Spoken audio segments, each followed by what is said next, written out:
স্বাগতম সকলকে আজকের ভিডিওতে। আশা করি সকলেই ভালো আছেন। আপনাদের সাথে আমি আছি মোহাম্মদ বাজিদ হোসেন, ফার্মাসিস্ট ও একজন প্যারামেডিক্যাল ডাক্তার।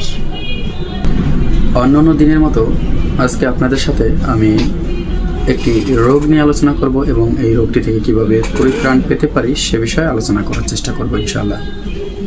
তারই পূর্বে আপনি যদি এখনও এই চ্যানেলটি সাবস্ক্রাইব করে না থাকেন তাহলে এখনই সাবস্ক্রাইব করে রাখুন, কারণ প্রতিদিনের স্বাস্থ্য সম্পর্কিত ভিডিও পেতে অবশ্যই চ্যানেলটি আপনার সাবস্ক্রাইব করে রাখা দরকার।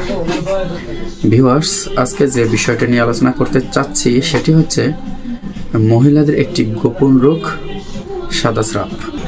এই সাদা স্রাব কেন হয়, সাদা স্রাবের ধরন কয়টি এবং এটি কি আসলে শরীরের জন্য ক্ষতিকর বা কতটুকু ক্ষতিকর, আর এটি থেকে আমরা কিভাবে পরিত্রাণ পেতে পারি ইত্যাদি বিষয় সম্পর্কে আলোচনা করার চেষ্টা করব। তাই ভিডিওটি শুরু থেকে শেষ পর্যন্ত দেখুন, মাঝখানে স্কিপ করবেন না, হয়তো বা অনেক তথ্য আপনি মিস করবেন। ভিউয়ার্স, সাদা স্রাব এটি একটি মহিলাদের কমন প্রক্রিয়া, যেটি প্রতিটি মেয়েদের জীবনে একবার থেকে একাধিকবার হয়ে থাকে। এই সাদা স্রাব দু ধরনের হয়ে থাকে, একটি স্বাভাবিক, অপরটি অস্বাভাবিক। এখন এই স্বাভাবিক সাদা স্রাবটি কি বা অস্বাভাবিক সাদা স্রাবগুলোই বা কি? অনেক সময় মহিলাদের মাসিকের মাঝামাঝি সময় এই সাদা স্রাব দেখা দেয়, আবার গর্ভাবস্থায় অনেকের সাদা স্রাব দেখা দেয়।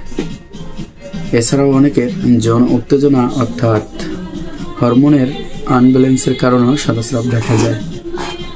তবে এ ধরনের সাদা স্রাবগুলো রোগ হিসেবে গণ্য হয় না, এটি স্বাভাবিক সাদা স্রাব। এছাড়াও অস্বাভাবিক যে সাদা স্রাবগুলো রয়েছে তার মধ্যে ব্যাকটেরিয়া বা পরজীবী বা অন্য কোনো জীবাণু দ্বারা অন্য কোনো ব্যাকটেরিয়া দ্বারা সংঘটিত হয়ে থাকে। আবার অনেক সময় ইনফেকশনের কারণেও সাদা স্রাব হয়ে থাকে। অপরিষ্কার অপরিচ্ছন্নতার কারণে সাদা স্রাব হয়ে থাকে। অনেক কম ঘুম, খানা খাদ্য অপরিষ্কার, অনেক চিন্তা ভাবনা বা ব্রেন সবসময় দুশ্চিন্তার ভিতরে থাকে, মানসিক চাপ, এ ধরনের সমস্যার জন্য সাদা স্রাব হয়ে থাকে। এখন কখন বুঝবেন আপনি যে আপনার সাদা স্রাবটা রোগ বা আপনার শরীরের জন্য ক্ষতি?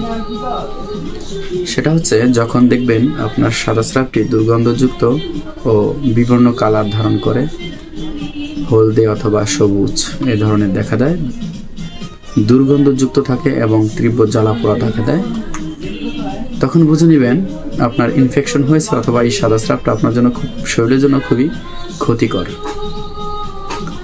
এরপরেও অনেক সময় জরায়ুতে চুলকানো, ব্যথা করা, স্বামী সহবাসে প্রচণ্ড পেইন হওয়া ইত্যাদি ক্ষেত্রে বুঝে নেবেন যে আপনার ইনফেকশনে আক্রান্ত হয়েছেন, অর্থাৎ আপনি একটি রোগে আক্রান্ত হয়েছেন।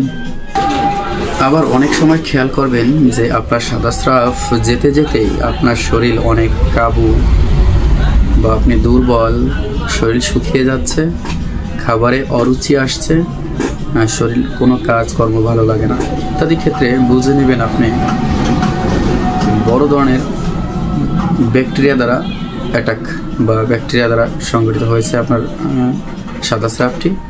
সেক্ষেত্রে অবশ্যই আপনার ক্লিনিক্যালি ট্রিটমেন্ট নিতে হবে। এখন এই সাদা স্রাব থেকে আমরা কিভাবে পরিত্রাণ পেতে পারি সেটা একটি সহজ পদ্ধতি। সেটি হচ্ছে আমরা যে কারণে আক্রান্ত হই সেটার উল্টোটা করলে আমরা আক্রান্ত থেকে মুক্তি পেতে পারি। যেমন আমরা আমাদের খাবার দাবার পরিষ্কার পরিচ্ছন্নতা রাখতে হবে। এছাড়াও আমাদের পরনের কাপড়গুলো পরিষ্কার পরিচ্ছন্নতা ধুয়ে রাখতে হবে। এছাড়াও আমরা যে কাপড়গুলো আন্ডারওয়্যার, মহিলারা যে আন্ডারওয়্যারগুলো পরে বা মেয়েরা, সেগুলো সবসময় সাবান বা ডিটারজেন্ট দিয়ে ধুয়ে রাখতে হবে। প্রচুর পরিমাণে পানি খেতে হবে, পর্যাপ্ত পরিমাণ ঘুমাতে হবে, তাহলে এই সমস্যা থেকে সমাধান পেতে পারেন বা আপনি সমাধান পাবেন। আর আপনি কখন ডাক্তারের কাছে যাবেন? যখন দেখবেন যে আপনার সাদা স্রাবটি দুর্গন্ধযুক্ত, আপনার যৌনাঙ্গে প্রচুর চুলকায়, ব্যথা অনুভব হয়, আপনি আপনার পার্টনারের সাথে অন্তঃবাস করার পরে প্রচণ্ড পেন ফিল করেন, তখন আপনি বুঝে নেবেন আপনার ইনফেকশন হয়েছে। আপনার দ্রুত একজন ডাক্তারের কাছে শরণাপন্ন হতে হবে। ডাক্তার আপনাকে আপনার অবস্থা অনুযায়ী ট্রিটমেন্ট দিবেন, আপনি আশা করি সুস্থ হয়ে যাবেন। ভিউয়ার্স, আমি বলতে চাই সাদা স্রাব হলেই এটি রোগ নয়, এখানে বিচলিত হবার কোনো কিছুই নেই।